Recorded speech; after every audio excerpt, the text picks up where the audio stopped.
bodies to meet entirely remotely, so as long as reasonable public access is offered, so that the public can follow along with the deliberations of the meeting.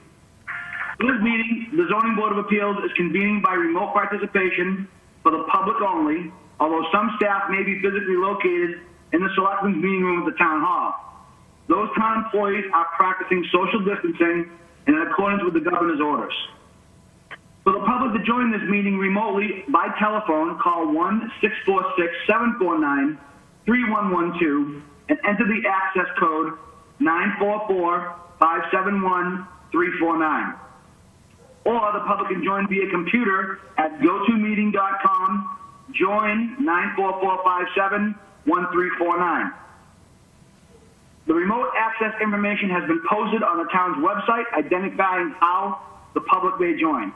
Please note this meeting is being recorded by Arden Cable Television and will be posted on the town YouTube channel.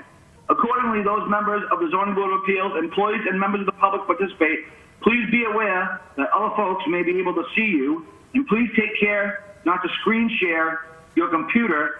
Anything you may broadcast may be captured by the recording.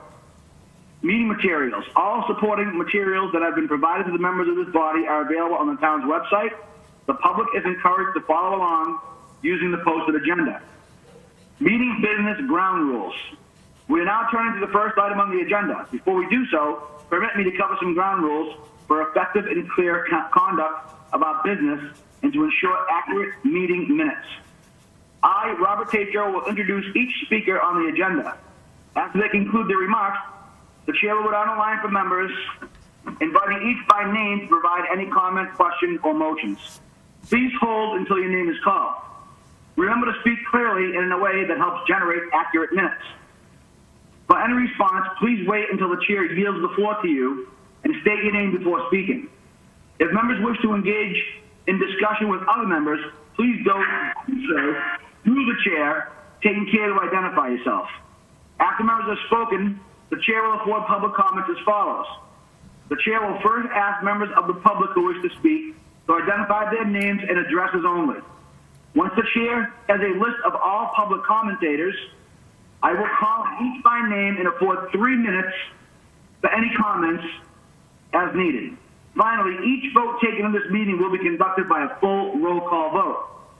In the event we have any technical difficulties, the chair will suspend the meeting while attempts to resolve the issue are made and keep accurate minutes noting any disconnections and reconnections for the membership. Okay. So with that being said, do I have a motion to open the 5 o'clock ZBA meeting?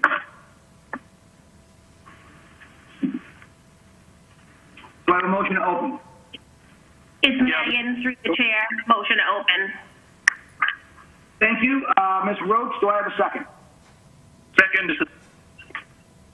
Okay, Mr. Jones, thank you for the second. All right. I don't think that's necessary for a roll call vote, but all in favor? Mr. Cussy? Open, yep. Mr. Chicolo? Yes, open. Thank you. Mr. Marin? Aye, open. Ms. Bush? Aye, open. Excellent, thank you, and I do as well. So our 5 o'clock p.m. applicant, Daniel Campbell, requesting a special permit under section 3.2.2.10 of the Auburn zoning bylaw for an accessory apartment on property located at 75 Prospect Street, Auburn, Mass, map 67, parcel 7. Reminders to the members of the board, this is a continuation from 4/23 and 5/21/20 meetings. Is the applicant present? Yes, I am present. Excellent. And before I get started, just for the record, do I have any abutters present this evening that would like to speak? If you could just briefly identify yourself.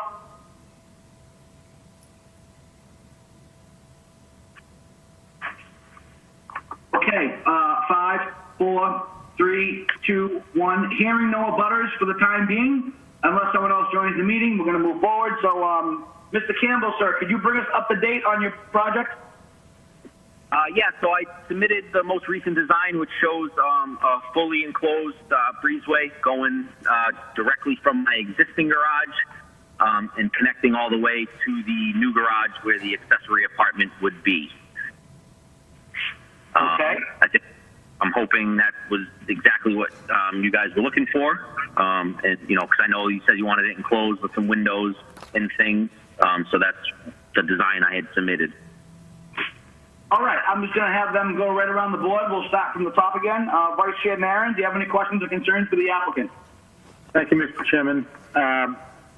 So I'm going to reserve other questions, but just a quick question and a comment for clarification. So as it's designed, I recall previous plans showed an existing deck. Is it your intention to remove that deck completely and construct what we have before us?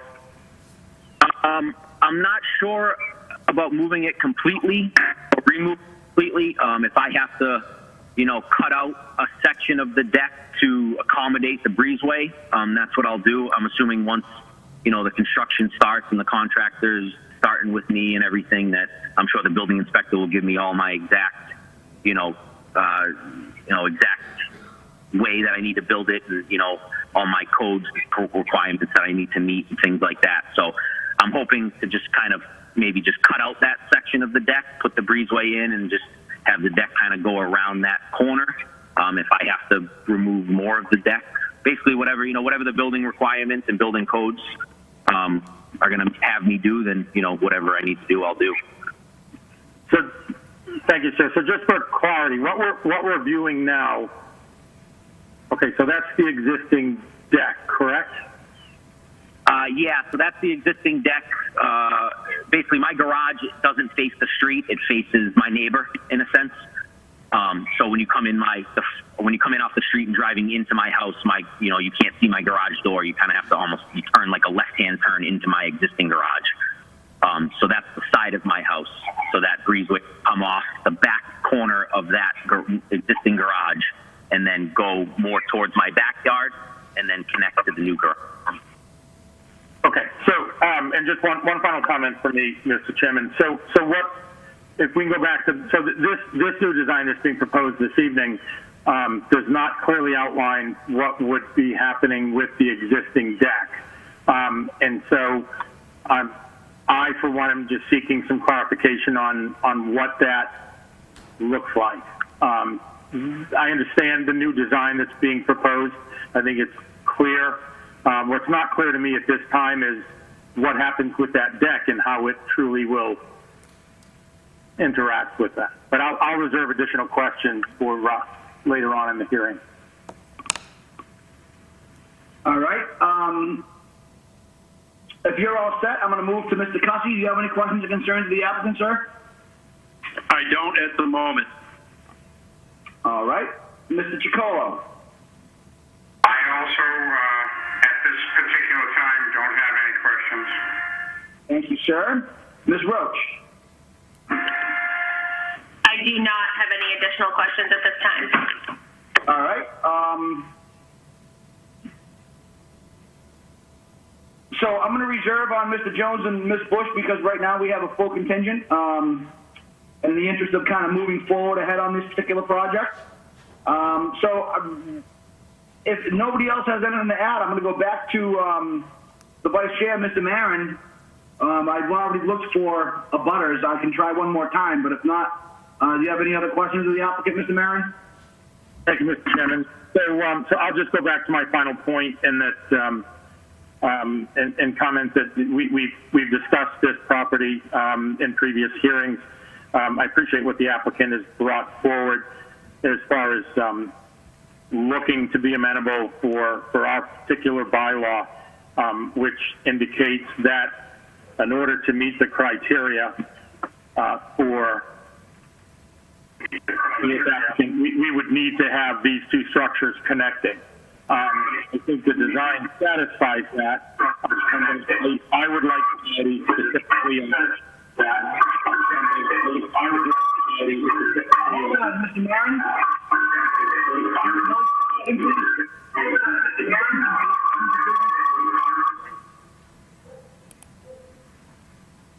All right, now whatever that was is just stop. Mr. Marin, can you hear me?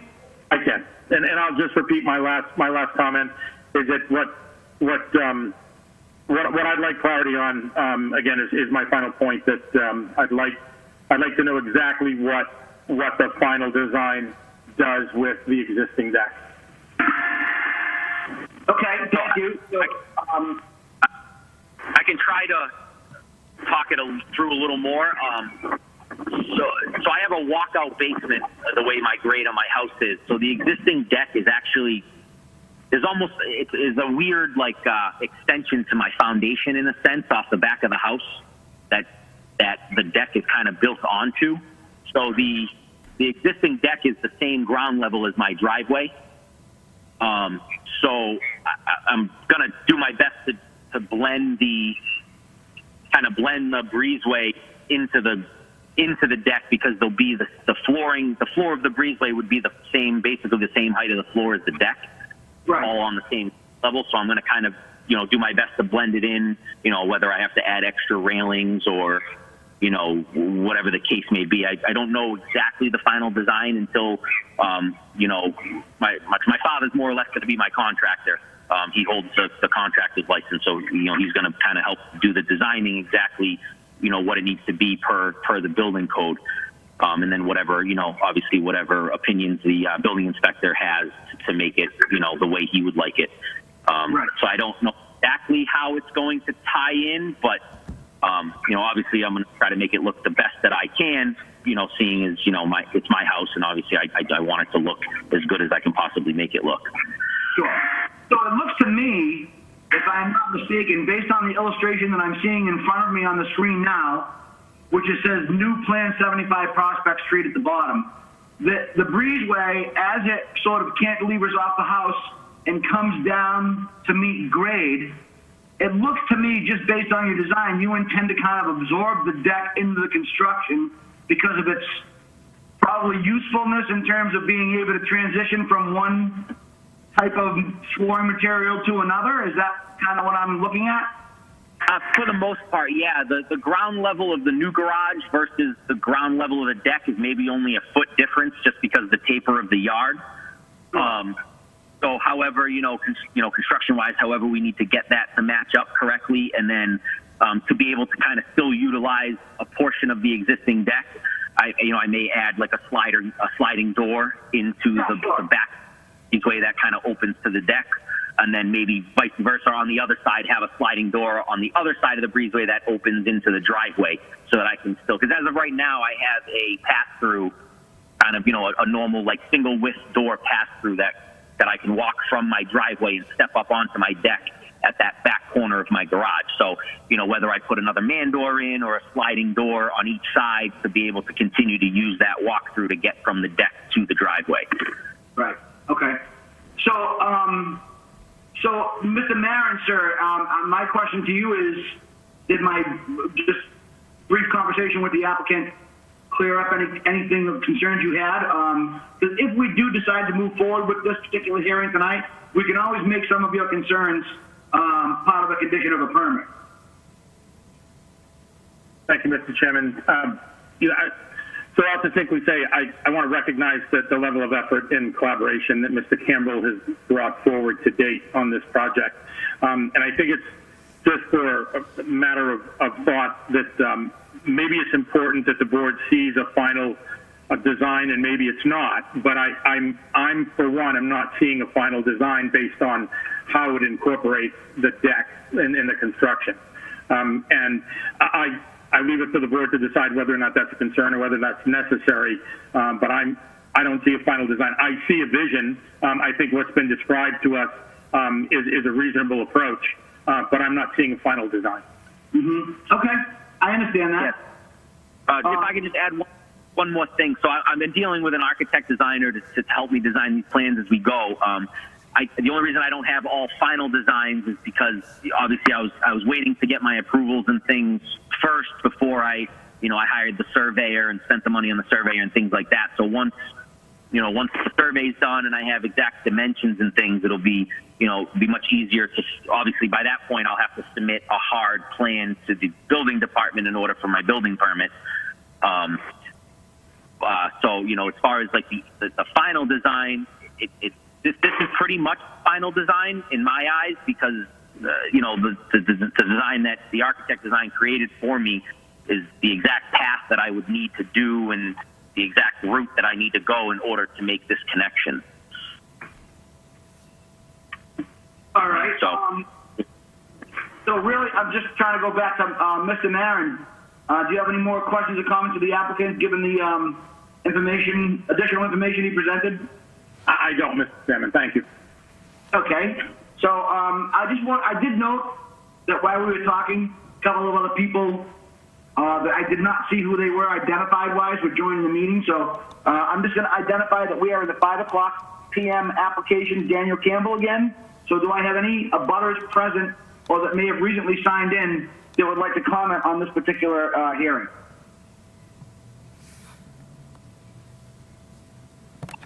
All right, I'll do a 5, 4, 3, 2, 1. Okay. Through the chair, if I may, Bob? Yes, actually, we're just heading to you, Caleb. Please go ahead. I just for clarification, I think Ms. Roach missed the last meeting, so Mr. Jones may be participating in this hearing rather than Ms. Okay. Roach. Okay, so let me clarify that. Ms. Roach, so I do understand, you were not here for the last meeting. Did you bring yourself up to speed and sign off on this particular hearing? Unfortunately, I did not, so I agree with Caleb. I am not able to vote at this meeting on this particular hearing. Okay, thank you. I apologize. You should have probably asked for that first, but I'm glad that Caleb brought it up. So for the record, we will be bringing Mr. Jones up as a full voting member. So I'm going to give Mr. Jones the opportunity to ask any questions of the applicant or have a discussion with the other board members in order to bring him up to speed so he is kind of even where we are all right now. Mr. Jones, I give the floor to you, sir. Thank you. I do have one question just to make sure I understand the images presented to the board. So I'm looking at what looks like a small garage attached to a two-story garage. Is that small garage basically the right side of your house? Correct. If you're looking at my house from the street, that garage is on the right side of my house. The garage doors do not face the road. They face the property directly next to me. So from the street view, you can't see my garage doors until you drive down into the driveway, and then the garage doors would be on your left-hand side. So you're almost taking a left-hand turn into the garage, the existing garage on the house. Okay, and so the breezeway, that runs through where the pool appears in the aerial view of your home?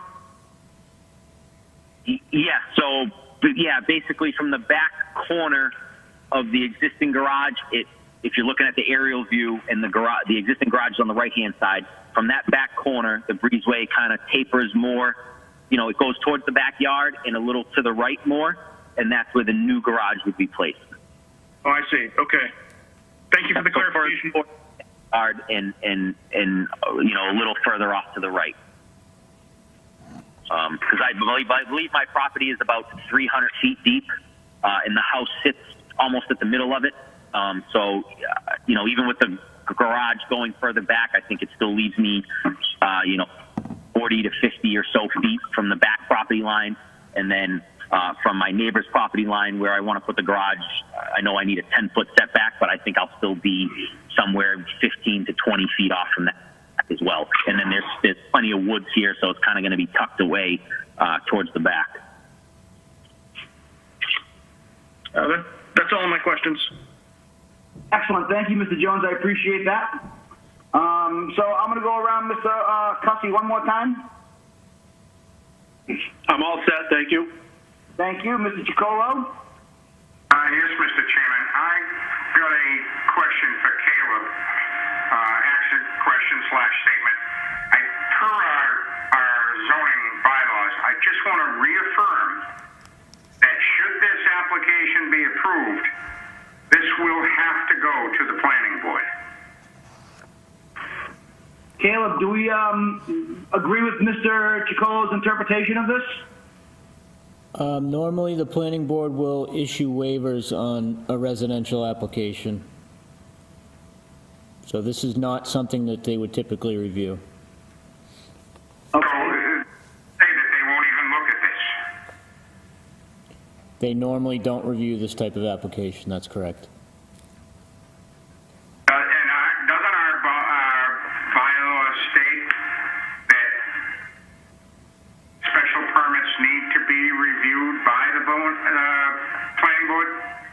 They do, but the applicant has the ability to request waivers, and the planning board doesn't generally put a whole lot of review into a residential application that's already been before the planning board, already been before the zoning board like this.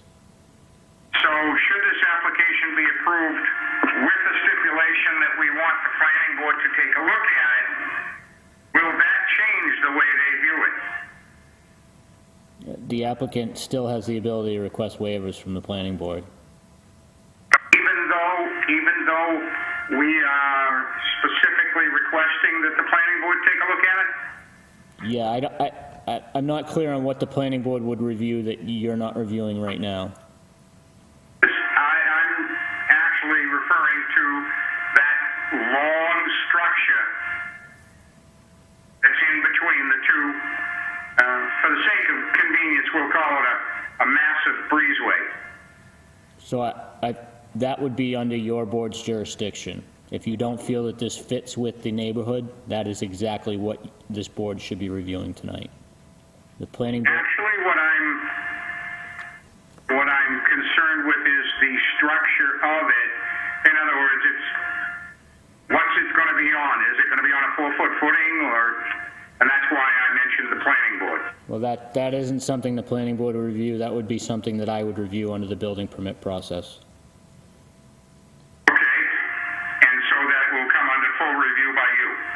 Yeah, it would have to meet the state building code. And we don't need a stipulation then, should this be approved, for that to happen?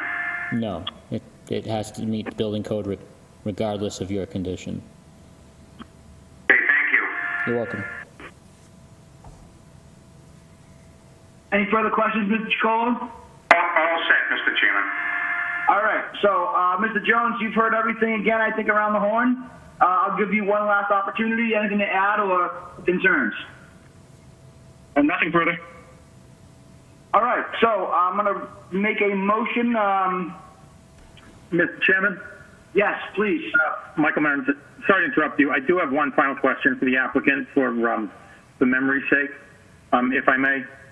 So through the chair, Mr. Campbell, could you remind the board the length that we're talking about here? I understand that there's a couple of, there's a downward slope and then a jog in, but what's the overall distance of this connected structure?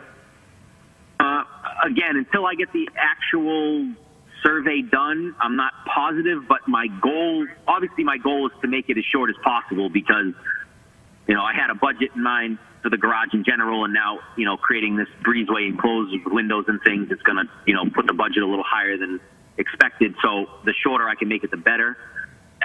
Guessing, the section between the corner of the garage that's going to go along the side of the deck is roughly 8 to 10 feet.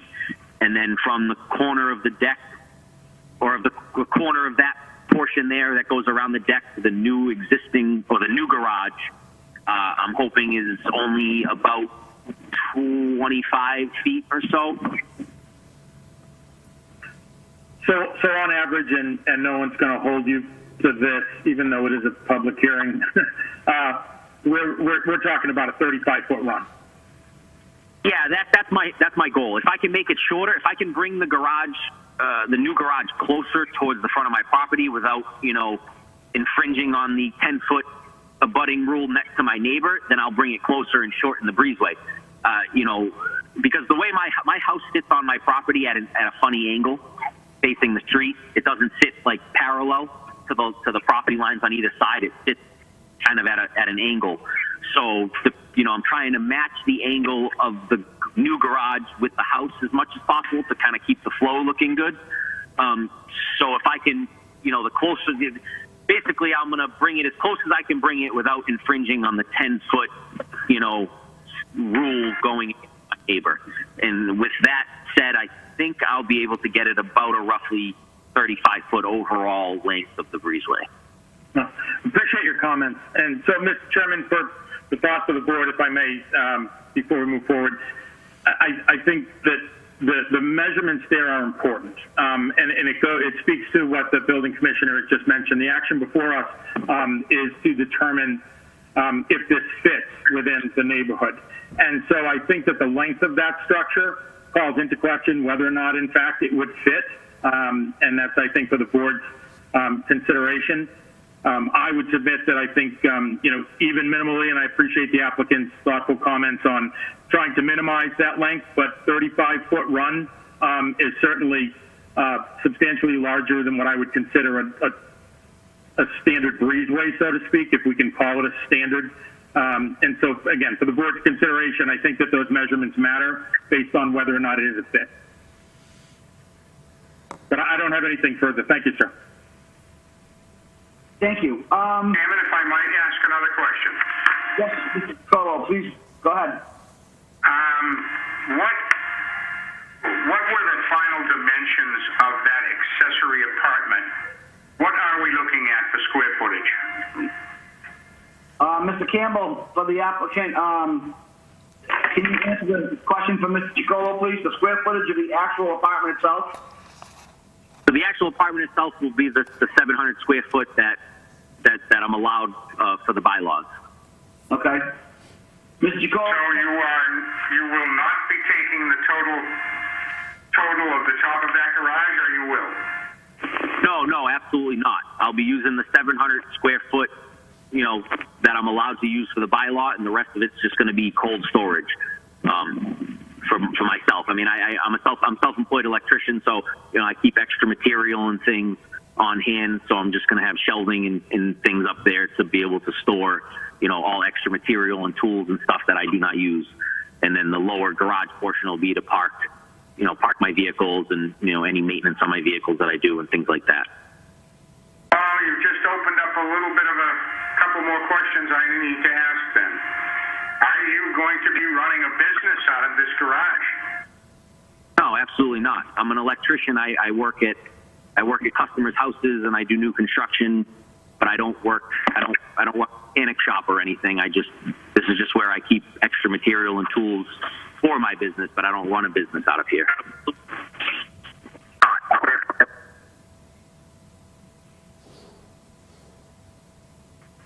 I'm all set right now, Mr. Chairman.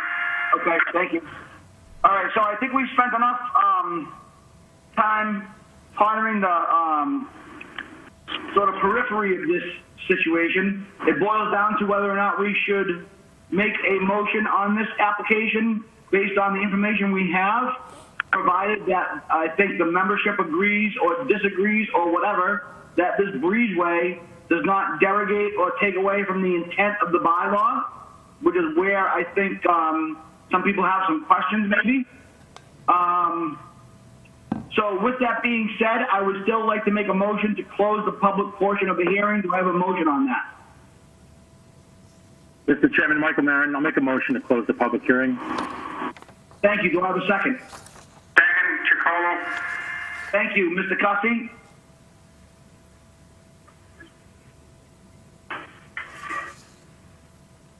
Mr. Cussy? Yeah, we can close the meeting. Thank you. I already got Mr. Marin, I got Mr. Chicolo, Mr. Cussy. I need Mr. Jones. Close? Yeah, Thank go you. ahead and close. And Chair, I agree. Okay. So with that being said, one more time around the horn here. Mr. Marin, sir. Mr. Chairman, I think what's before us is, and we've discussed this application at length. I think what's before us is a thoughtful rendition of a lot of the comments that we've provided to this applicant. I think for me, I would, for one, like to, and again, the board can decide whether or not it's complete or not. I'd like to see a final of what the deck looks like, what a final looks like. But that's not where I stick. I stick on whether or not this fits, and I think that's a discussion that the board should take on. Okay. So your interpretation then, since you brought it up, we'll have to go around specifically discussing whether or not we feel as though it fits. So with that being said, what is your interpretation of that particular application? For me, Mr. Chairman, this is a really aggressive approach to accommodating the bylaw. And not making any judgments to whether or not it's appropriate or not to do it in such a fashion. I'm just falling back on whether or not this would fit into the character of the neighborhood for a residential structure. But it seems to me 35-foot run corridor to connect two buildings to satisfy our bylaw is a really aggressive solution. I don't know that this fits. All right. Thank you for your comments. Mr. Chicolo? What was the final thing Mr. Marin just said? So what we're doing is we're going around, we're discussing whether or not, I think if I tried to boil down to what the concerns of the board is, I think, are we interpreting the bylaw as it was intended? And are we derogating from the intent and purpose of the bylaw by granting the application as it is now, and then probably adding a condition that it meets all building requirements and all the other standard conditions that we have, if we so choose to move forward. But I'm looking for your interpretation on whether or not this project has the intent and the purpose of the bylaw in mind when as it's presented. All right, so you are at this time not asking for approve or deny? I am not. I'm asking for your opinion on how this is interpreted as it applies to the bylaw. I think it is a very long stretch of the bylaw to get an accessory apartment out of this.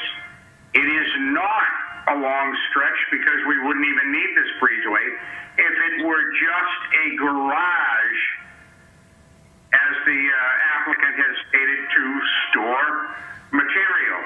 But throwing in the accessory apartment takes off the necessity that it be attached to the house, which in turn has created this extra long breezeway.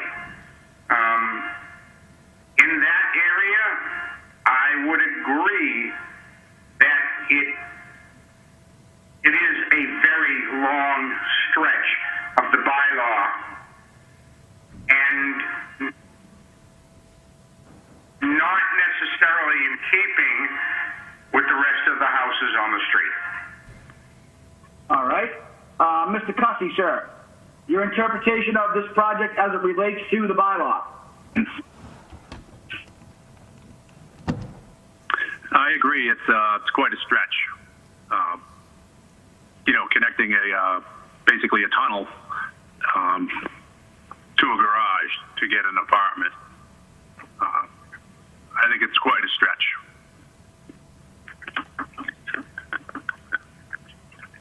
Okay. Mr. Jones.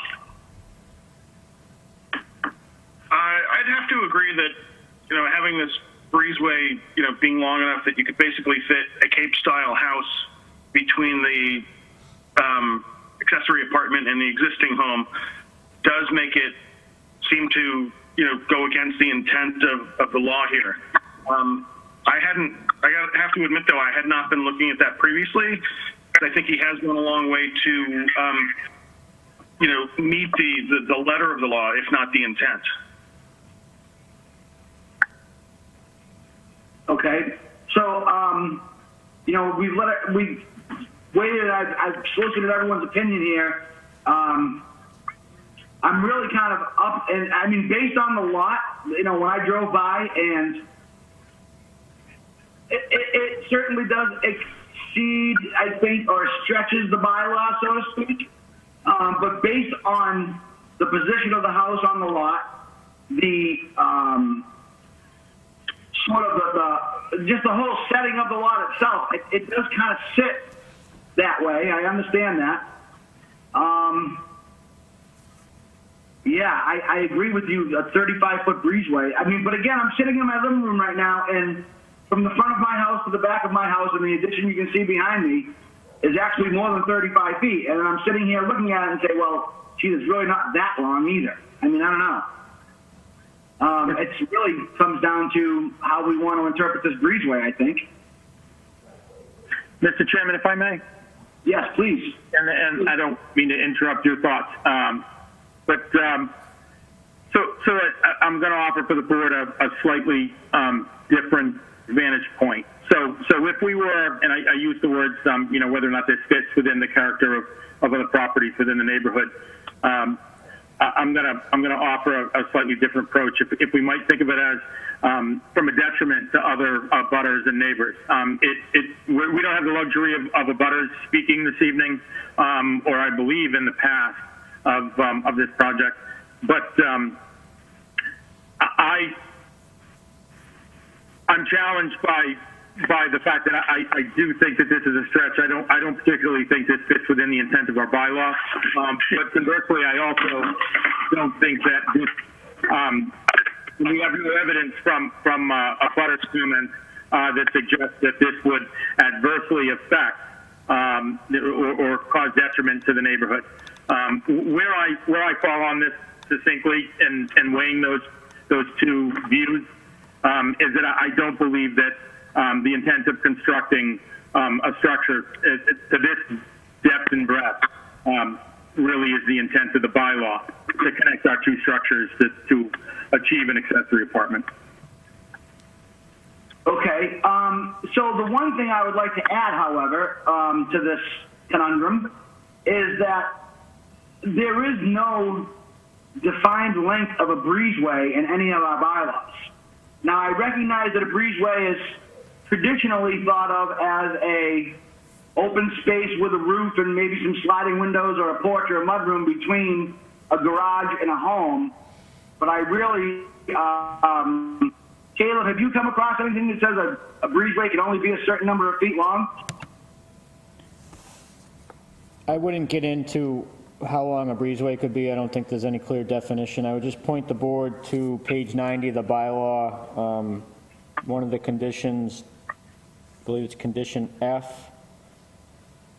An addition to the original building is permitted provided that the addition does not increase the floor area or volume of the original building by more than 20%, and the addition will not alter the character of the building.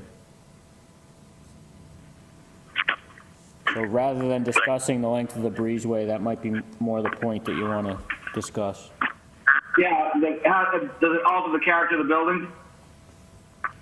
Correct.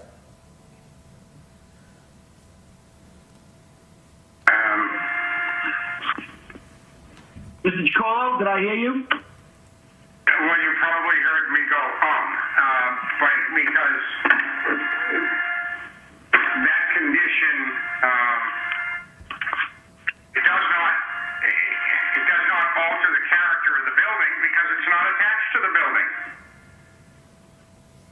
building. Michael Marin, I'll make a motion to open the public portion of the hearing. Do I have a second? Rich Cussy, second. Thank you. Okay, so Mr. Campbell, you heard our discussion with the members of the board. I think the issue here is that we have to maintain the integrity of the bylaw. It's kind of, so one of the things we always concern ourselves is we try to help the applicant when something like this comes forward, but we also have to maintain the integrity of the bylaw, which lends itself to maintaining the integrity of our neighborhoods. With that being said, is there any way that garage could be moved closer to the house, shortening the breezeway? I mean, I think the board, I'm not speaking on behalf of the membership, but I think from what I can tell, reading the responses of the board member, is that I think we are stretching the intent and purpose of the bylaw with this particular length of breezeway. Yeah, I mean, I obviously my intention is to make the breezeway as short as possible, for look and for cost-wise. This is why I initially submitted, more of an open breezeway concept so that it wouldn't look as bulky if it was a little longer than I had hoped. It would be an open flow and you'd be able to look directly through it and see the woods in the back and everything, and it wouldn't look as bulky. obviously my intent is to make it as short as possible. I just, depending on, my site contractor who, is a friend of mine who's going to be digging the foundation hole and everything for me. As far as where he says he thinks he can dig it for the best spot that he can dig it in and to accommodate all the offsets and everything else. Obviously, the only thing I can really say is my intent is to make it as short as possible. Obviously, I didn't want a closed breezeway to begin with because of the bulkiness. So my intent, if it has to be closed in, my intent is to make it as short as I can possibly make it to make it look as less bulky as possible and to minimize my cost as much as possible. Sure, yeah, exactly. I mean, because quite honestly, the square footage of that breezeway, I mean, what's the average construction cost? About $100 to $115 a square foot these days, right? So, yeah, I mean, luckily, being an electrician, I have a lot of tradespeople, that are good friends of mine that I work with side by side every day on different jobs for different contractors. So, they're all going to help me out if they can. But at the end of the day, everybody needs to get paid a fair wage. So, yeah. All right. So, if you could just hold on 1 second, Mr. Campbell. So I'm going to refer back to the board members again. I'm going to start with Mr. Through the chair, if I may. Yes, you may. Just so we don't get into designing for the applicant, it may be more appropriate to see if the applicant wants to request a continuance or a withdrawal and go back to the drawing board. It doesn't sound that's kind of where I was headed with this. Exactly, yeah. So, Mr. Campbell, I think what you're hearing here is that if we probably went to a vote this evening, I think there are some doubts with the members of the board if we are maintaining the integrity and the intended purpose of the bylaw. I think if you could come back, I think we'd be willing to, and we're not trying to hold your project up, believe me, we want to work this out with you. But if you come back the July meeting with, I think, something that would be a little bit shorter of a breezeway, something a little more accommodating to the landscape, so to speak, and something that would be shorter that would be more appealing to the board, I think you might accomplish your goals. Yeah, I definitely understand. I don't know how to show you that it's going to be shorter. Well, I think you can see where if you speak with Caleb. Through the chair, if I may. Yes, sir, you may. I don't think it's necessarily the length of the breezeway. I don't think the board is happy with the design. So maybe the applicant needs to rethink the design. The board is, from what I'm hearing, the board wants something that's attached to the house. And if it's a breezeway, this is attached to the house. So I mean, it is in theory attached to the house. I understand, but I think it's the length of the breezeway that the board finds does not maintain the integrity of the bylaw.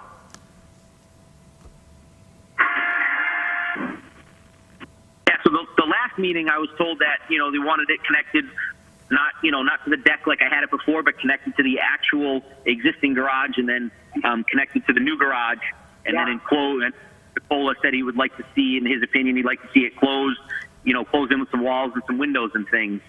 So, if it's the length of it, I just don't know exactly how to show a shorter length on plans other than having the designer just make it look smaller on the plans. Again, once everything's put in place, that's kind of where I'll be able to make it as short as I can possibly make it. Right. All right, so I'm going to defer. If I may, for the chair. Who is this, please? Pete Jones. All right, Mr. Jones, I will yield the floor to you. Go ahead, sir. Thank you. So I think we're looking at sections E and F here, and I think it's, as Mr. Moody said, it's not so much the length of the breezeway, but you appear to be getting into trouble with section E here by perhaps doubling the width of the house. If I could speak to that, please, Mr. Chairman.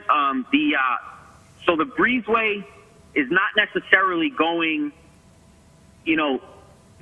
exactly from left to right, spreading the width of the property. The breezeway is only going to spread the width of the property about 10 feet or so to get around the deck. And then it's almost going to be, again, the design's tough to clarify it because the architect designer is just, doing what he can. But the breezeway is almost going to, span the width of the property just to get around the corner of the deck, and then almost go front to back of the property, towards the back of the property to connect to the front corner of the new garage. So it's not going to widen the structure or widen the look of the house as much as it's going to make it look deeper towards the back of the property.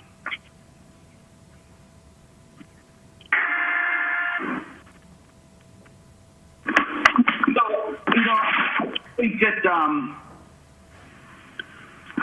I think I tend to agree with the building engineer, Caleb Moody, that we need to have some further information on this. I mean, I think the best bet, quite honestly, is to probably request a continuation.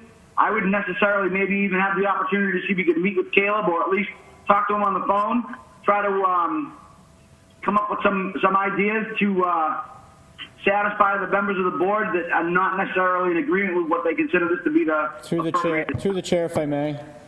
You may. I don't mean to interrupt, but I cannot design this for the applicant. I think he needs to meet with his designer and take back the board's concerns to his designer and come up with a better design. I can't design it for him, unfortunately. No, and I apologize. I misspoke when I meant to say to refer to you. I was not referring to you as a design consultant. I apologize, but more of someone that can represent as an interpretation of the bylaw type of thing.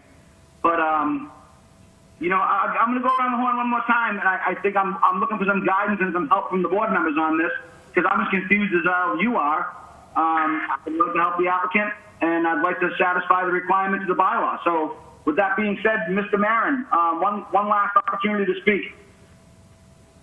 Mr. Chairman, I focus and call the board's attention to something that's been mentioned earlier in the hearing. In the bylaw, and the note that clearly states, changes made must conform to the single-family character of the neighborhood.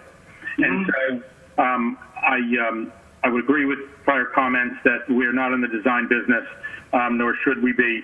The applicant takes that statement for what it is and takes the comments that we've made this evening. I think, for one, it's for me time. I think that we well understand the intent. I think that we understand the design, and I think we understand what the applicant's trying to accomplish. I think for me, it's time to either move forward with a vote or see what the applicant chooses to do here. I agree. Okay.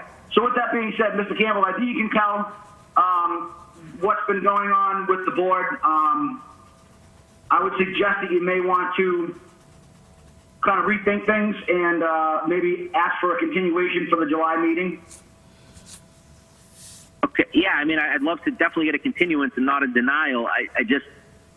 I don't know exactly what I need to show, in order to satisfy, everybody's doubt. As far as conforming to the, but my house is a Georgian colonial style with big pillars in the front. The house to the left of me is the regular, a normal colonial. The house to the right of me is a 3,000, almost a 3,000 square foot ranch. So, there's 3 doors down from me is an old farmhouse that I guess has been on Prospect Street for a very long time with almost 100 by 80 foot barn in the back. So, there's a lot of different character in this neighborhood. So I'm just not exactly sure how, what a design would look like that will satisfy everybody's doubts. Right. I would, if I knew exactly what I needed to show, then I would absolutely spend the time and the effort to show whatever it is that I need to show to make everybody happy, so that everybody understands that, it's going to look good and it's going to be nice. I take pride in my home. I try to make everything look good as possible and keep up with the landscape and the siding and, keep a neat looking kitchen and cosmetics and things. So I'm not sure what I need to show. Okay. And I totally understand that. And I don't think I can really offer you advice from the members of the board in terms of what you need to show. What I think we have to do here is, with the continuation, I think is the best bet for you to move forward. Maybe a more solid set of plans, or again, work with your designer to come up with something that's a little bit more in tune to what the interpretation of the bylaw is what it comes down to. Okay, if I could just address, I know Mr. Chicola was the one who really would love to see like the closed-in breezeway in the windows. Mr. Chicola, if I was to, would we be able to revisit at all the open breezeway concept to make it look less bulky, so it doesn't, so it conforms more to the neighborhood, looking a little cleaner that way? Is that possible at all? So, I don't know if I should be offering that opinion. Right, I agree. I mean, I think I have to be honest with you. I think as a board here, what we're trying to do is, I honestly think that we kind of.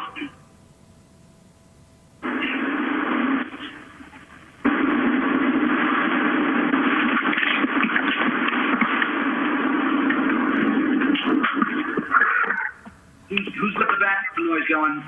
Mr. Cussy. Mr. Cussy has background noise going. Okay.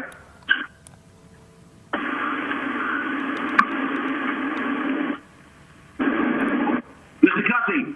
I just muted him, Bob. You're all set. All right, thank you. I'm honestly at a loss. If I think right now that if we move to a vote that you're probably not going to like the outcome, and I understand that your frustration with trying to reinterpret this bylaw, and I honestly, we just don't have the authority to offer you suggestions on how to get around it. It has to be something that has to be worked out with you and your planner. I think what you're hearing here is that there is an incomplete set of plans, and the board's interpretation of a breezeway is not the same as what we are seeing here on the application. I think what they want to see is a more literal interpretation of the bylaw, which would mean the garage with the apartment, accessory use apartment, would be closer to the existing house and would be tied in with somewhat of a smaller and more conventional style breezeway. Yeah, I understand. I just, the bylaw states, last meeting, everyone said that it needed to be connected. The breezeway needed to be enclosed with windows and whatnot. And, Caleb had read the definition of a breezeway, and he's saying there's no length requirement per se. I believe I'm conforming to the bylaw as far as the accessory apartment the structures need to be connected. Right.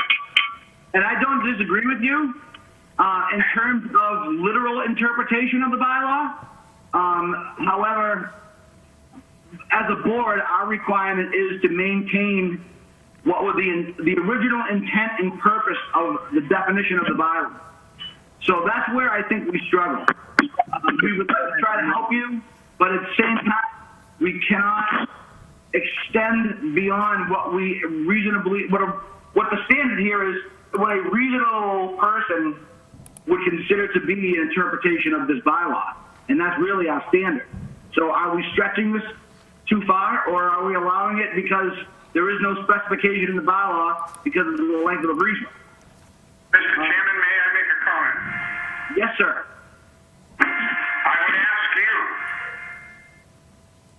to give me a yes or a no if I said to you I was going to do this same project at my house and my breezeway was going to be 150 feet long. Would you say that I was within the intent of the bylaw? Well, again, I understand what your argument is, but we can't speak in hypotheticals here. We only have to be able to address what is taking place in front of us as a board today. No, you're not talking hypothetical. You're talking about a measurement that is or is not within the intent of the bylaw. Right. And the measurement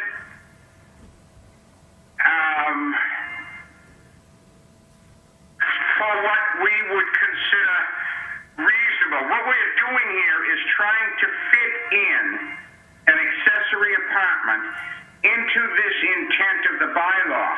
because it's two separate buildings.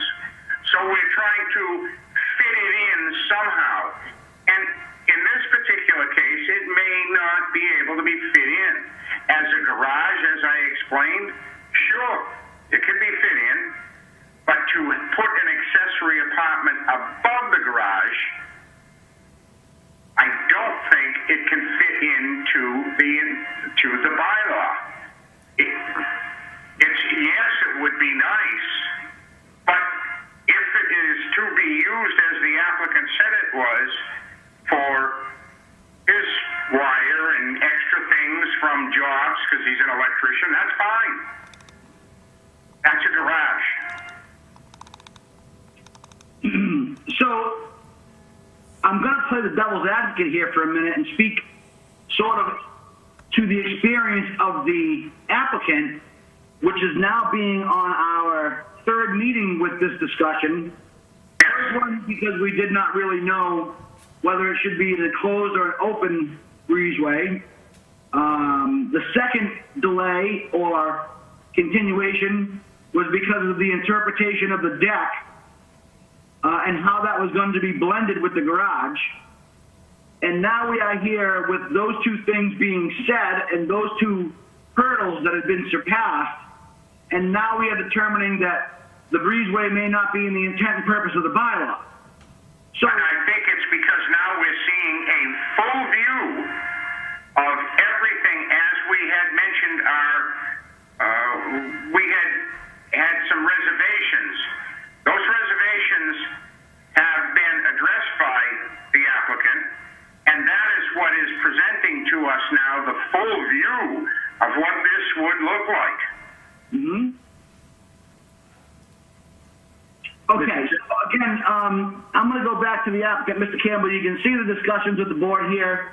We recognize that you have been making a sincere effort to accommodate the requirements here, but I think that if we were to move to a vote today, that I think the outcome may not necessarily be that favorable.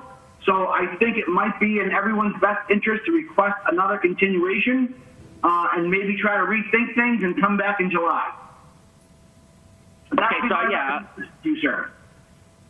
Okay, yeah. So I'll definitely ask for a continuance. I guess my only thing would be, is there anything that any member of the board would like me to do specifically in the design to make sure that you are all, happy and okay with it? Through the chair, if I may. Go ahead, Caleb. So I think what the applicant's not understanding is this. I don't think this design is going to be favorable to the board unless the addition is right up against the house, like the bylaw intends. I don't think the breezeway attaching two separate structures is going to be looked on favorably by the board. So maybe you need to go back to the drawing board completely, because I don't think it's so much the length of the breezeway as it is that there's two separate structures connected by a tunnel is the problem here. Okay, so because of the way the deck is designed, I think the most minimal I think the only way for me to connect these two structures because of the way the deck is designed is I would have to have at least a 10 to 12 foot breezeway. If I can design it for that and make it work, would that be acceptable to the board? Mr. Chairman, if I may. Who is this? Mr. Marin, yes, please go ahead, sir. Yeah, I think we're headed to a slippery slope of advising on design. I don't think that there are appropriate questions for the board to answer directly. Those design changes would be up to the applicant. I would make the request respectfully that we ask the applicant, if he's firm on a continuance, we move forward with that. I agree. Okay. So, Mr. Campbell, I think Mr. Marin, as he spoke, again, we really can't offer you any design ideas. We would be overstepping our bounds and our responsibilities and scope of members of the board by doing that. I think when you hear what the concerns are, I think you can go in a certain direction by saying that you'd either have to have a substantially much shorter breezeway, or you would, as Caleb mentioned, need to be connected more directly to the house itself.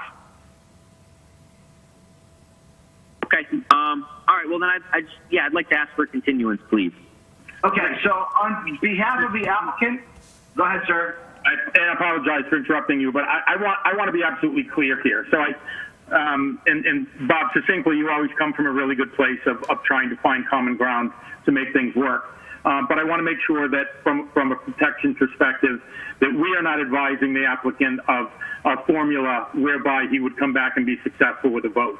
I think that it's clearly up to him to present us with what he feels to be conforming to the bylaw, and we'll make our judgment at that time. But I would not want to suggest that anything that the applicant has suggested this evening would be what we would agree to in a future meeting. Right, and I also want to add too is when I say to somebody like that, you know, whether it be option A or option B, I am certainly not speaking on behalf of any member of the board. I'm merely expressing my individual opinions on that. So it would be up to obviously the members of the board. As we said before, we all have an individual, an equal vote and say. So it really is an individual choice. So with that being said, Mr. Campbell has requested a continuation until the July 16th meeting. Do I have a motion on the floor to accept or deny the applicant's request for continuation? Mr. Chairman, Michael Marin, I'd make a motion to accept the applicant's request for a continuation. Thank you. Do I have a second? Chacolo, second. Okay, I got a second from Mr. Chacolo. Mr. Cussy, how do you vote?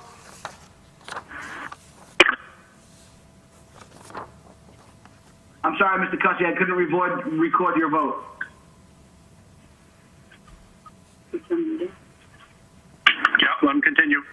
Thank you. Mr. Jones? Continue. Thank you. And the chair votes to continue? Continue.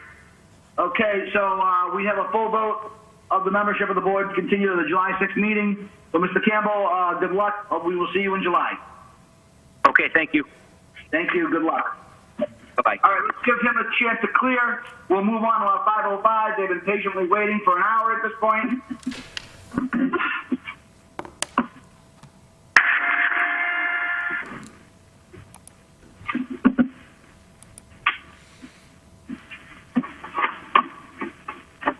Okay.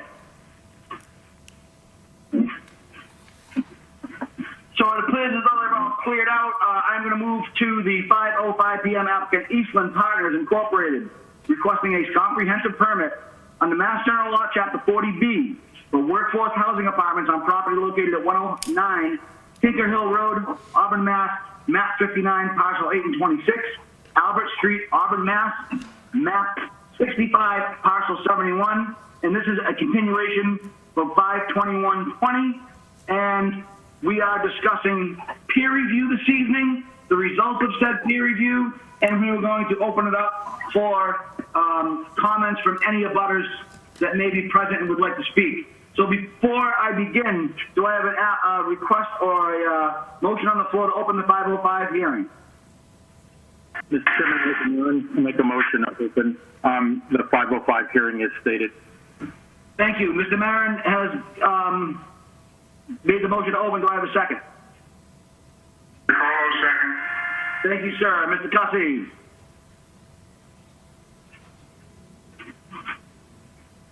Mr. Cussy?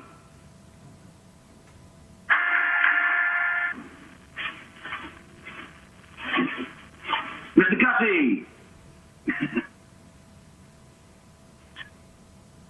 This is Mr. Mr. Jones, you vote to open the meeting, please. We got to keep moving here. We need you to kind of hang with us, folks.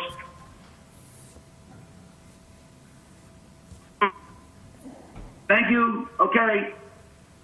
Mr. Cussy, are you with us? Yep. Okay. Thank you. All right. So, for the presenters for Yes, open. Eastern Partners. Open. Mr. Chairman. Open. Mr. Chairman, if I may. Yes, Mr. Marin. So before we proceed with the applicant, for clarity, I'd like for the board to fully understand, or I'll speak for myself, I'd like to fully understand what's before us. Open. I think we've got it, Rich. So I'd like to fully understand what's before us this evening. I understand that up for discussion is peer review. I understand that peer review has been received by the applicant and by us, and that the applicant has not responded to that peer review, or at least we don't have the documentation of that response.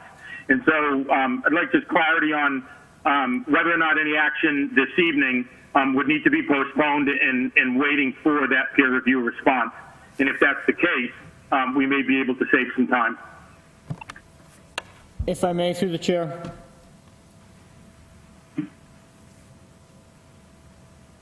He's muted. Caleb, I believe Bob is muted. Stop doing that. All right, thank you. I can absolutely work my own mute button. I appreciate it. So, Caleb, go ahead, sir. So I understand that the peer review, they haven't responded to the peer review. I think I would recommend that the board give the applicant the opportunity to make a presentation tonight and hear any abutters that are maybe present.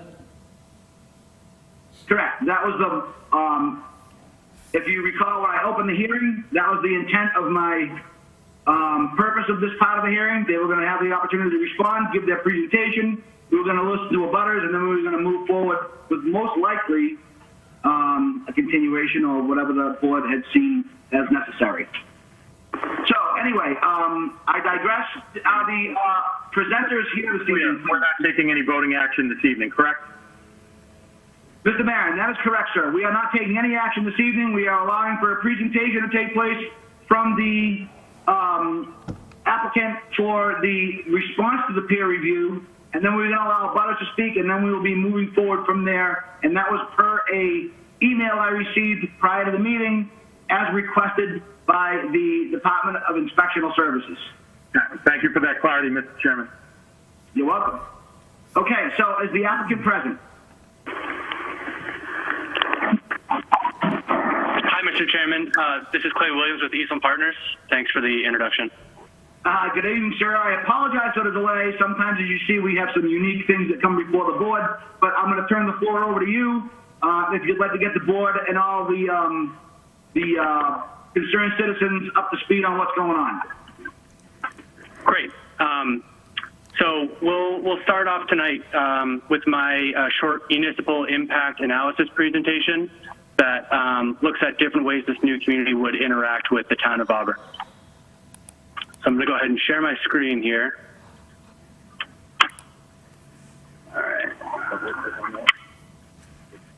Can everybody see this and read it all right? I can see it clearly. Yes, thank you. Okay, great. So, like I said, this is my municipal impact analysis for the Reserve, a workforce housing community off of Albert Street. Like I said, since this is workforce housing, 25% of these units will be offered to individuals and families that make 80% or less of the median income, which based on current numbers is about $60,000 for two people. Here is our bedroom breakdown, how these three different unit types make up 324 homes. As you can see, we've got a larger number of 1- and 2-bedroom units to decrease the impact on the town of Auburn. Here is our site plan, which you have in your packets, that shows how the buildings on the site relate to our neighbors and also internally. As you can see, we have maintained appropriate distances from abutting properties. The closest is, just over 100 feet away.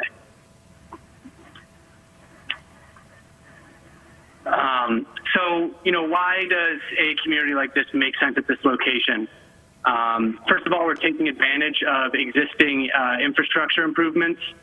If you've been to the area, you'll know that there is a controlled stop interchange at the end of Albert Street with Route 20. Also, in terms of Auburn's current subsidized housing inventory, or how much affordable housing the town has, with this project and the 2 school developments, it will actually push you over the 10% mandated minimum. And then also, with a community of this size, it will make other projects like a water connection more economically feasible, and other things that Eastham may do in the town. So getting into the impacts here, this data is from a company called eConsult Solutions. They specifically look at data, and one of the things that they do is they project how many school-age children would live in a certain type of housing. So based on their numbers, you're looking at just under 70 with 69 school kids. In terms of our traffic study, our updated report was just finished today and will be sent over tomorrow in the morning. We submitted our previous traffic study from the end of 2016, and it ended up with a clean bill of health. We have all A, B, and C level of service, and that's really going back to that stoplight that I spoke about a little earlier. In terms of roadway and DPW impacts, this will be a private community. Everything will be owned and maintained by the community and the property management company, so the town of Auburn won't carry any maintenance costs here. And as you can see right here, this is where the community is related, or is placed in relation to Route 20. In the top right-hand corner of your screen, you see this red star, which indicates an existing fire station. Wingate Properties will be our property manager for this community. They currently manage some of the existing apartments that Eastham Partners has owned and operated for about 15 years now. They're a national management company. They have a very large portfolio and a strong reputation. And, anybody who would live at the reserve is going to go through strict background checks through Wingate. Since we are permitting this community through DHCD, or the Department of Housing and Community Development, a local preference will be a part of this community. And what that means is that up to 70% of the reduced rate units can be set aside for these 4 different groups of people who are already in Auburn. Either people who live in town, people who work for the town, maybe somebody who works at a local business, or a household with children that are already in the school system. Okay. So like I mentioned earlier, in terms of the benefits for 40B, currently, and also as the previous numbers came out in 2017, Auburn is sitting at 3.7% with 251 units of affordable housing. The 2 school redevelopments make up another 116 units. And since the reserve is a rental community, every single one of these units will count towards your SHI. And like it says at the bottom, you will be just over 10% at 10.1. The town of Auburn has a housing production plan. This is basically a way for you as a town to take your future into your own hands. Once you are in compliance or above that 10%, you will have 2 strong benefits. One is that you will become temporarily appeal-proof. So if another developer proposes the 40B and you as the board decide that it would not be a good fit for that community, you have the final say. And second is that you will be given priority for certain state grant funds due to your significant strides towards affordable housing. Another strong benefit with this community is the amount of green space that's associated. Since we are proposing 3-story walk-up apartments, we will only develop about 18 acres of the site, leaving the remaining 50 or so acres undeveloped with walking trails. And now we're going to get into some of the revenues that are associated with this community. As you can see, you're looking at just under $200,000 in excise tax from the vehicles of these new residents. Here's the calculation for the annual real estate tax revenue based on the most current tax rate from the assessor. The town is looking to collect just over $1.2 million every year from the reserve. Here is a breakdown of the sewer revenues. As you can see on the top portion of the slide, we're looking at collecting just over $360,000 just in permit fees alone, and then another $14,000 or so per year in the actual usage revenue. So moving past the revenues into the costs, it's standard in municipal impact forecasting to use a per household cost method. So you would take the total budget of a town department and divide it by the total number of households in town, according to the most recent census. Then you would take that per household cost, multiply it by 324 new homes at the reserve, and you would get your projected economic impact. So here is the list of the projected costs that go along. We have the 69 school-age children that I mentioned earlier, and then approximately $100,000 each for police and fire. These numbers were gone over with both Captain Greg Marin from Public Safety and Chief Lucas from the Police Department. And then the DPW impact is lower since all of the infrastructure in the community will be owned and maintained by the property management company. So here is the summation of all the annual revenues once the community is fully rented and stabilized. The town of Auburn is looking at collecting just over $1.4 million a year. And then here are the one-time costs that will be paid upon completion through building permits and sewer connections. So all in all, the town is looking at collecting just over $600,000 yearly, with just over $1.2 million in the year that construction is completed. This slide shows some data from a website called We Are Apartments, which looks at the economic impact of new apartment homes at the city and state level. And based on their website, over $150 million and 1,100 jobs will be supported from the reserve, both in residents living there at the end use and in actual construction jobs in building the community. So Auburn has a sort of interesting situation.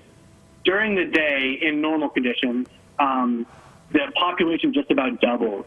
You have just over 16,000 residents, and the midday population is counted at over 34,000, with things like the mall and other, high job-creating areas. Most of the workers who live in town end up commuting out of town and working somewhere else. And on the other side, most of the jobs in town are actually filled by people who live outside of Auburn.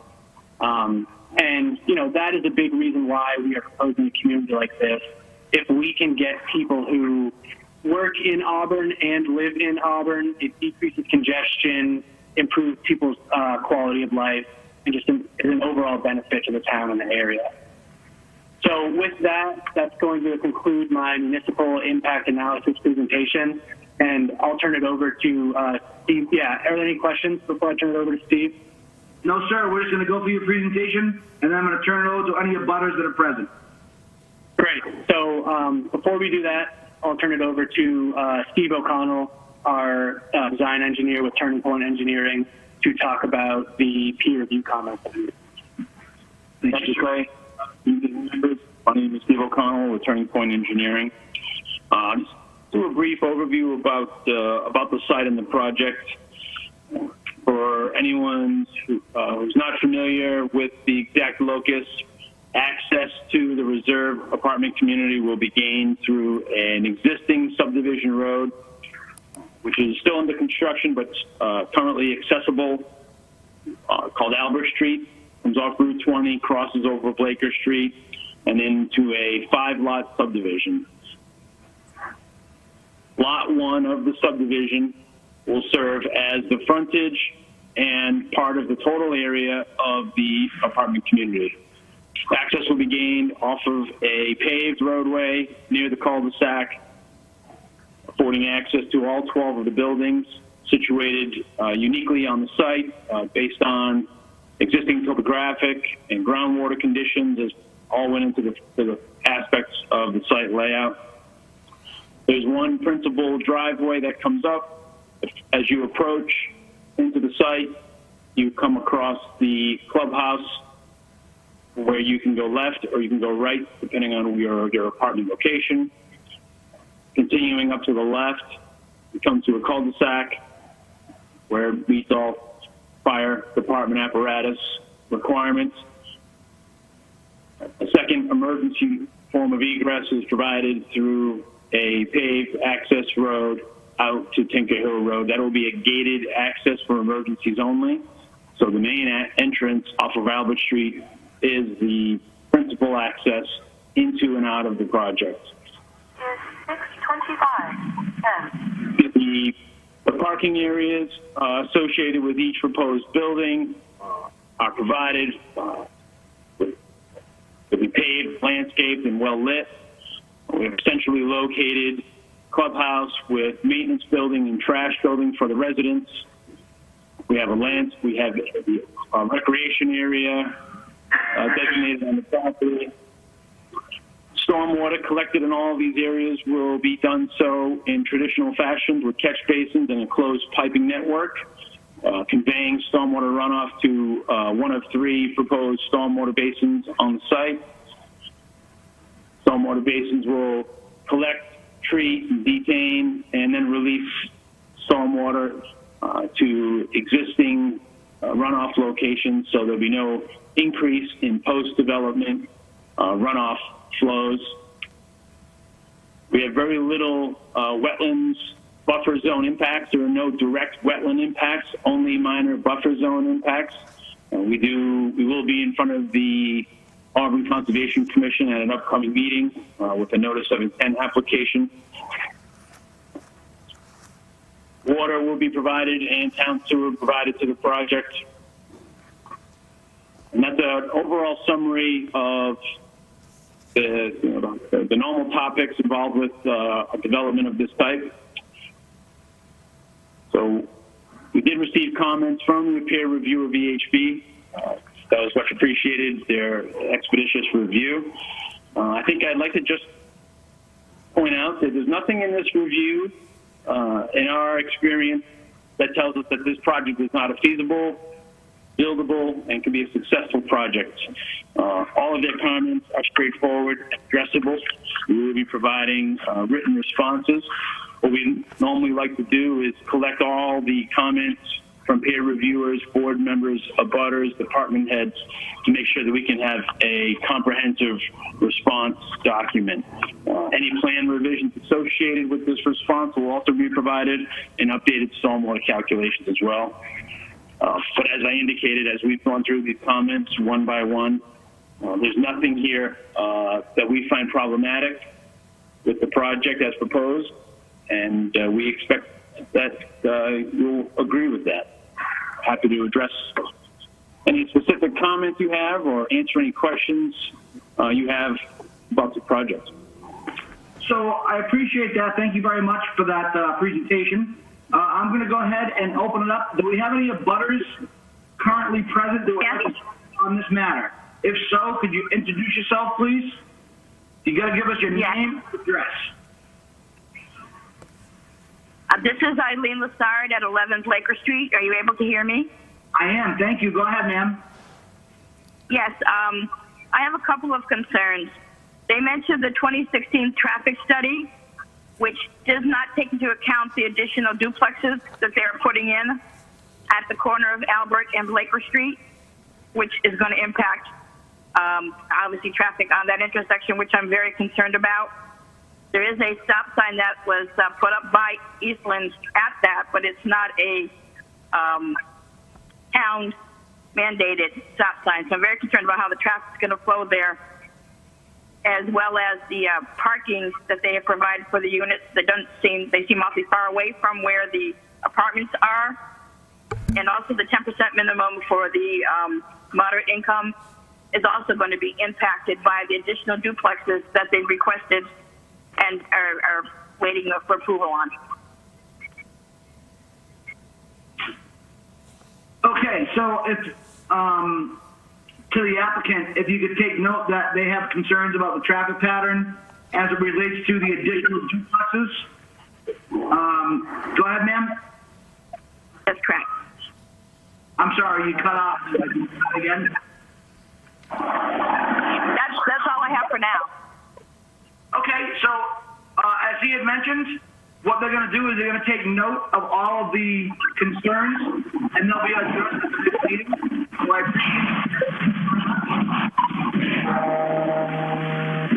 Can't hear what you're saying. There's some background. Not hearing you at all.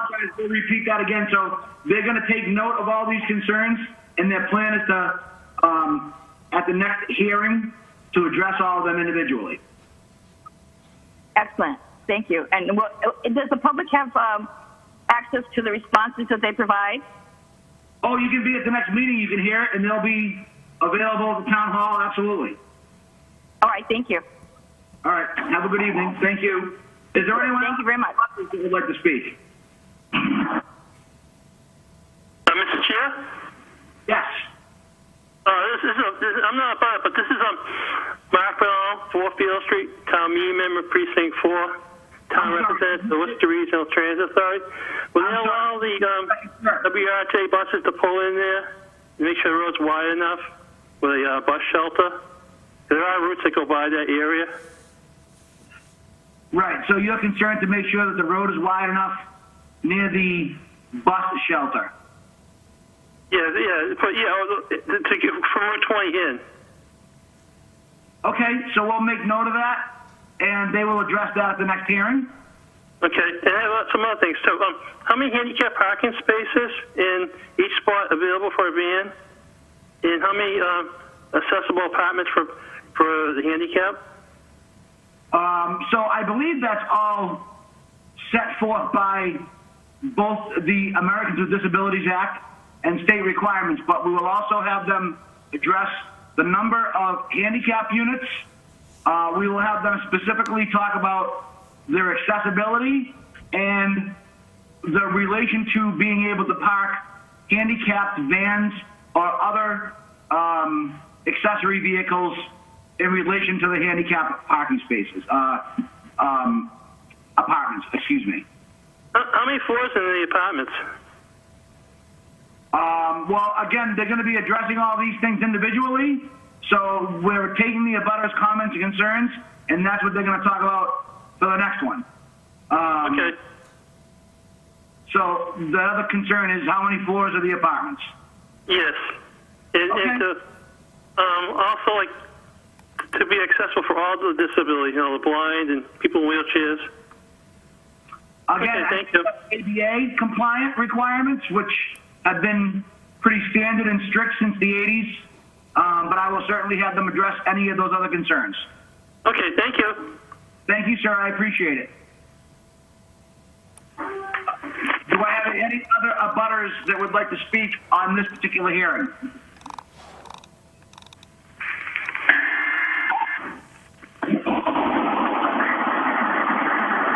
Mr. Chairman, this is Steve O'Connell from Turning Point.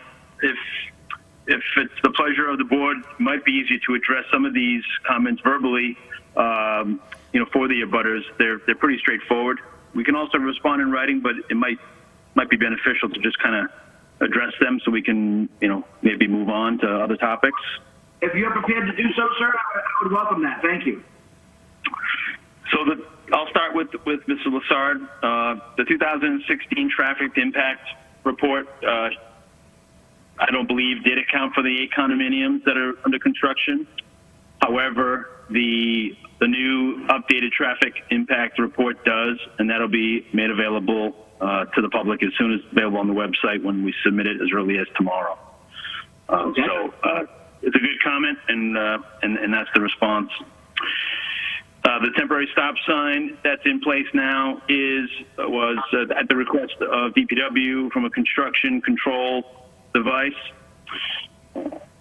Upon completion and development of this project, our understanding is that it's the wish of the DPW that be a four-way stop. There'll be a stop sign coming from both sides of Albert and both sides of the intersection from Blake.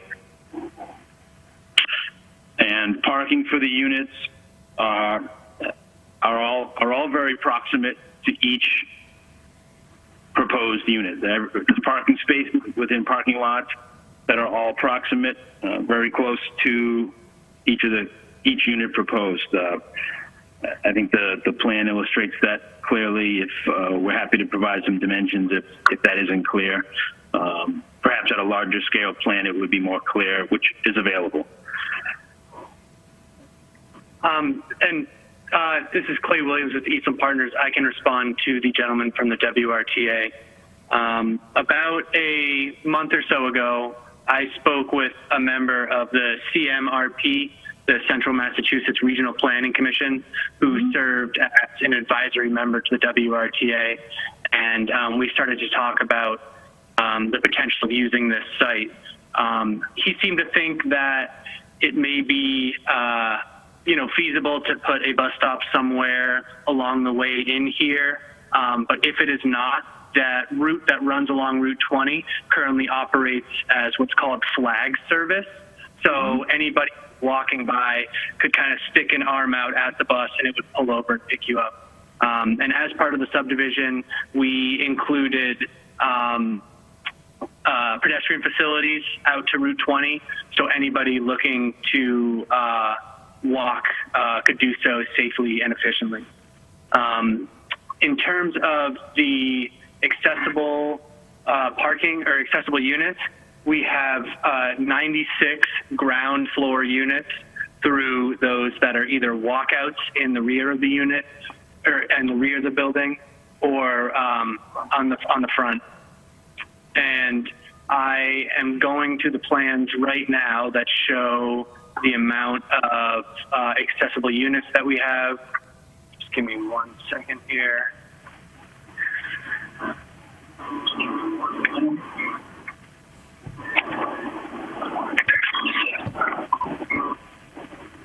So give this a second to load. While Clay's pulling that up, every parking area for each building does have designated ADA parking stalls, and each parking area will be treated independently. So for every proportional required parking space, a van designated space will be provided. There may be opportunities to provide additional ADA compliant parking if the residentship calls for it, but there's absolutely the intention to meet or exceed ADA compliant parking. Right. So following that up, this is Clay Williams with Eastland. We have 27 open air handicap parking spaces, and then we also have 5 handicap parking spaces within the garage buildings. Okay. So one of the things I would like to specifically ask about is I received a copy of a letter, and I just want to make sure. Let me see. I don't actually. Oh, so it's dated 5/14/20, signed by a captain. It looks like Gregory Cummings, I think. I could be wrong. Yeah, that's correct. Fire Department. Addressing 18.114, 115, 2348. So it's like fire apparatus access road plans, fire apparatus access plans, shall be able to seal and signature responsible, the registered professional engineer, travel in the opposing lane, fire department access roads. Are those all the concerns that were listed in this letter been addressed, or at least discussed? Mr. Chairman, this is Steve O'Connell. Internally, they've been addressed. You will see the results of that revision in a plan issuance. We received those comments fairly early on in the process, which gave us the opportunity to address them. And they were very easy to address. His comments were applicable to really only one part of the site, which we've addressed, which you'll see on a revised plan set. Excellent. I appreciate that. I just, obviously, we take the safety of the fire people there obviously very, very seriously, and obviously of the residents as well. So I appreciate you taking the time to look at those. I am going to go ahead and just open it up to the members of the board so they can express any concerns or comments that they may be thinking of that I am not, and we can move forward and we can set up a time and date for your next presentation. So with that being said, Vice Chair Marin, do you have any questions, concerns for the applicant? No comments. I'd like to move forward. Thank you. Mr. Giacolo? No comment. Thank you. Mr. Cussy? No comments. Thank you. Mr. Jones? Nothing. All right, thank you. So for the record, actually, Ms. Roach, do you have anything for the applicant? I apologize since I was not present at the last hearing, so my only question would just be, assuming they get their approvals and permits and everything, what's the projected start for the construction and the finish? And again, I apologize if that's been asked and answered already. It hasn't, and I appreciate that. Thank you.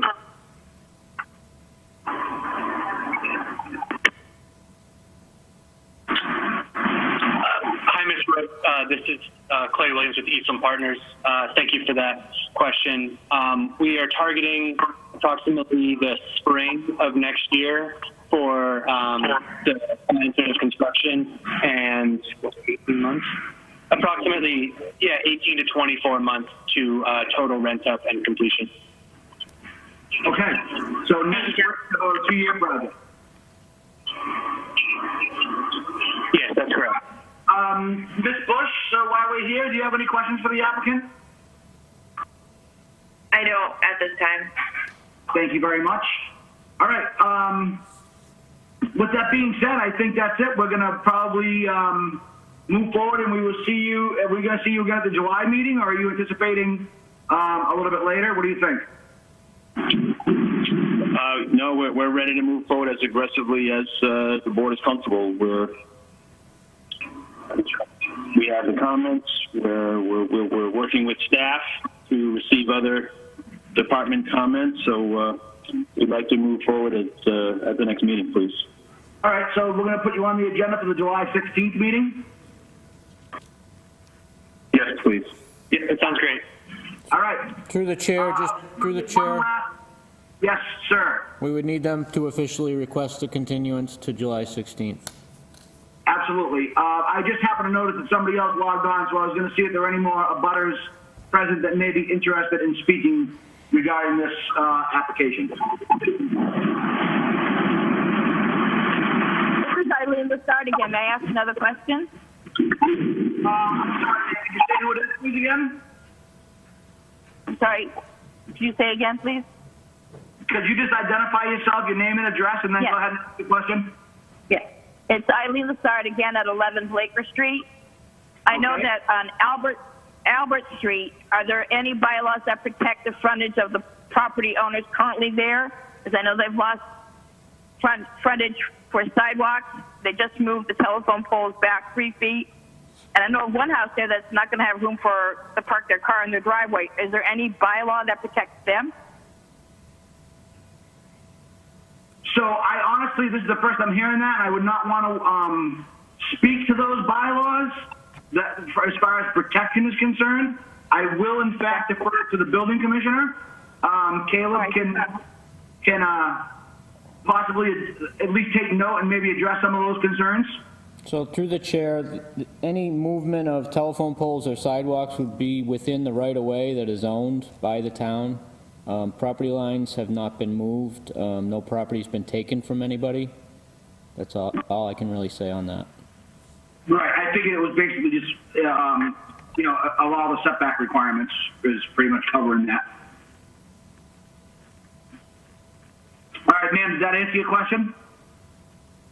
I don't understand it because they did tar, so I thought that they did lose some property, and it might be during that right of way. I'm not sure. I'd have to look into it, but thank you for addressing it.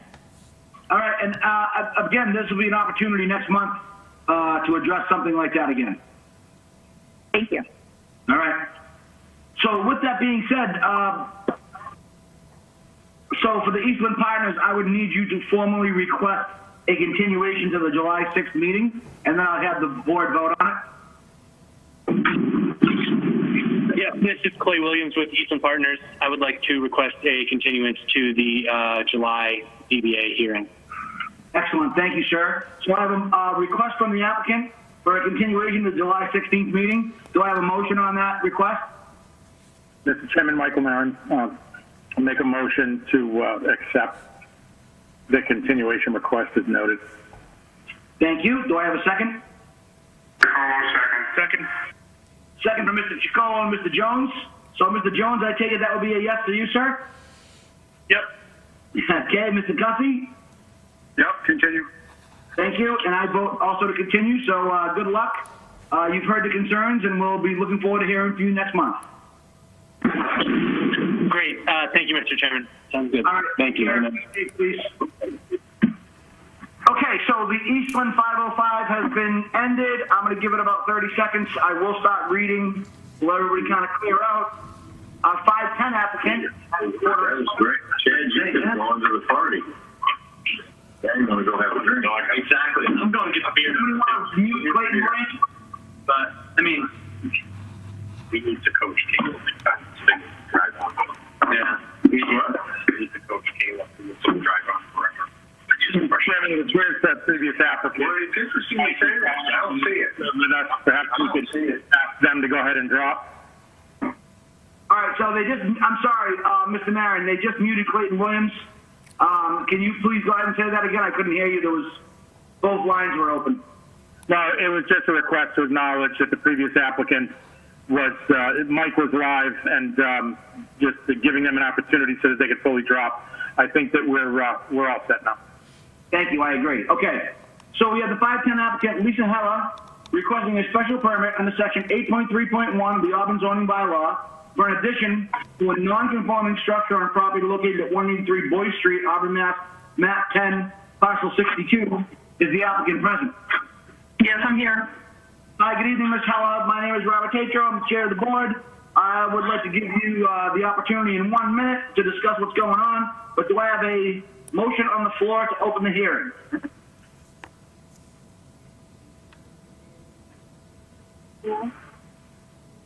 So, a motion on the floor to open the hearing. Mr. Chairman, Michael Marin. Motion make to open the hearing. All right, so you got Michael Marin. Do I have a second? I'll second this thing. All right. Ms. Rhodes, you got a second? Jones, second. Okay, so hearing is open. If you could just kind of stick with us here, we're almost getting through this. Kind of hang with me here. So, Ms. Heller, if you could just kind of go over what you have, the plans in front of us, and discuss what you'd like to do. Sure. Thank you, board members. So I'm looking to put a 20 by 20 addition onto my home. I adopted a little boy, and he does not currently have his own bedroom.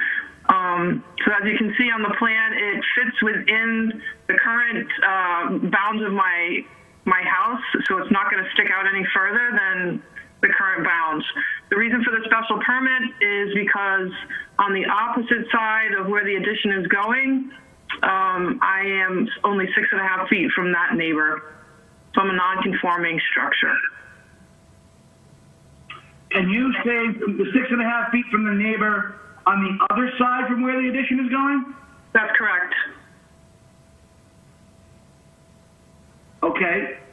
It's got to be 20 by 20. What's the total square foot of that? 400. Okay. Just making sure I need to answer those questions. I can't give them for the record, so. Gotcha. Okay, so board, I'm going to open it up. Mr. Marin, sir? I don't have any questions at this time, Mr. Chairman. I'll reserve. Thank you. Mr. Chicolo?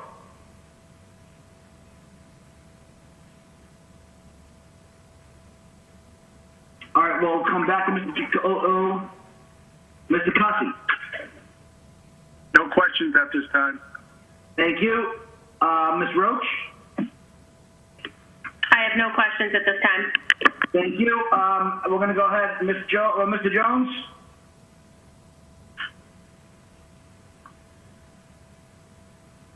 We'll come back to Mr. Jones. Mr. Chicolo, are you there? Yes, I am. No questions at this time, Mr. Chairman. Thank you. Ms. Bush? I don't have any questions. Thank you. Mr. Jones?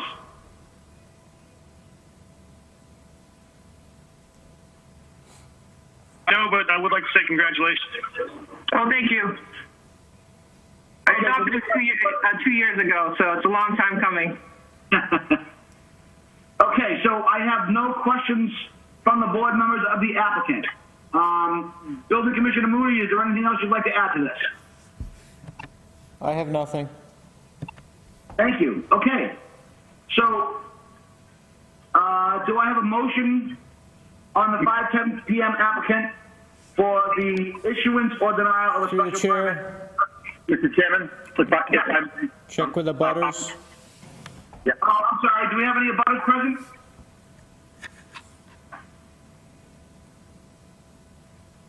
All right, I'll give it a 5, 4, 3, 2, 1. All right, apparently we have no abutters present. Thank you for reminding me of that. I appreciate it. So do I have a motion on the 5:10?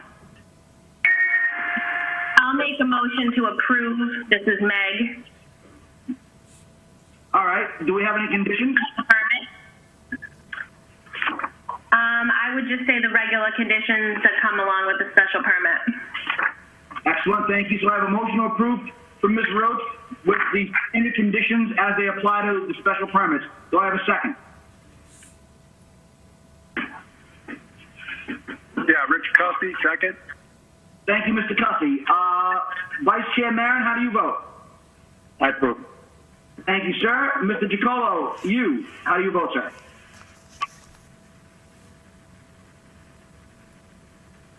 I'm sorry, Mr. Giacolo, I missed it.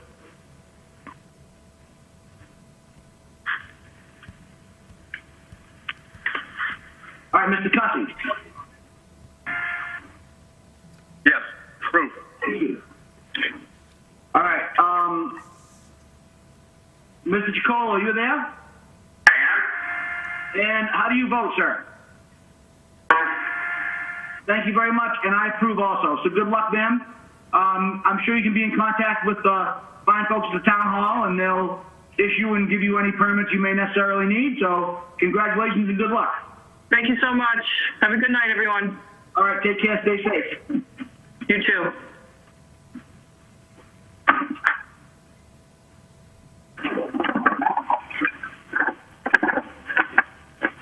Okay, so I do not have any other new business or other business to attend to, but I will state before closing that our next meeting is for July 16th, 2020.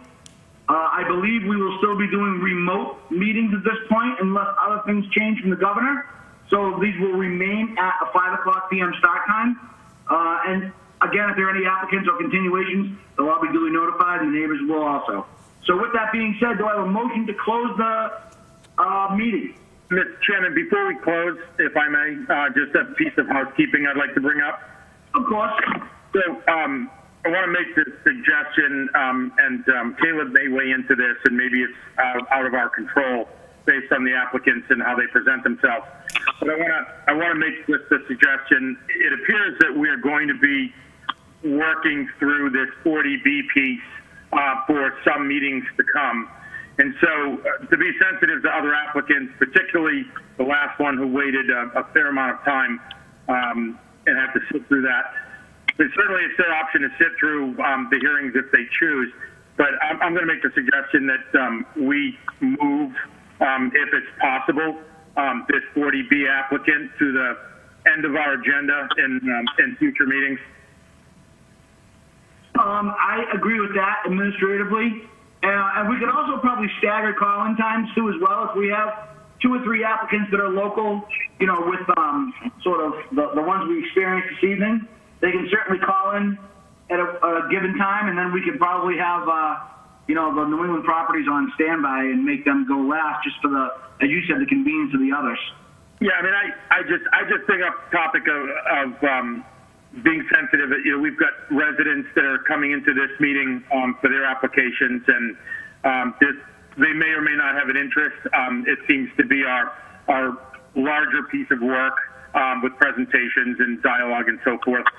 And so it's just a suggestion. Now, if we were able to publish the time then anyone that was in a butter could join later in the call and not have to sit through earlier. So just suggest you to be sensitive and hopefully extend that courtesy to residents that have hearings that might not want to sit through that. I agree. Duly noted, and thank you, Mr. Marin. I appreciate that. So if at all possible, then we will schedule that as such. We'll put what would be normally considered to be the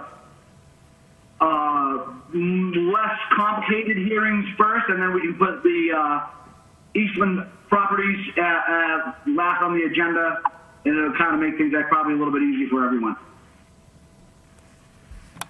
Through the chair, we will schedule any new applicants at the beginning of the meeting. Excellent. Thank you very much. I appreciate that. So with that being said, we don't have any other agenda items this evening. Our next meeting is July 16th, and I had mentioned already that it looks like we will continue to be doing the remote meetings. There will likely be a 5 o'clock start, and I'm confident that if that does change, the adequate notifications will go out prior to the meeting. So with that being said, do I have a motion to adjourn? Motion to adjourn. Do I have a second? Second, Rich Cussy. Okay, Mr. Jones.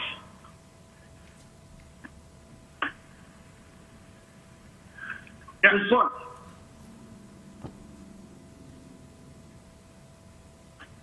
Ms. Roach. I agree. Adjourn. Okay. Mr. Cussy. Adjourn. Okay, we are adjourned. Thank you very much. I appreciate it. We'll see you next month.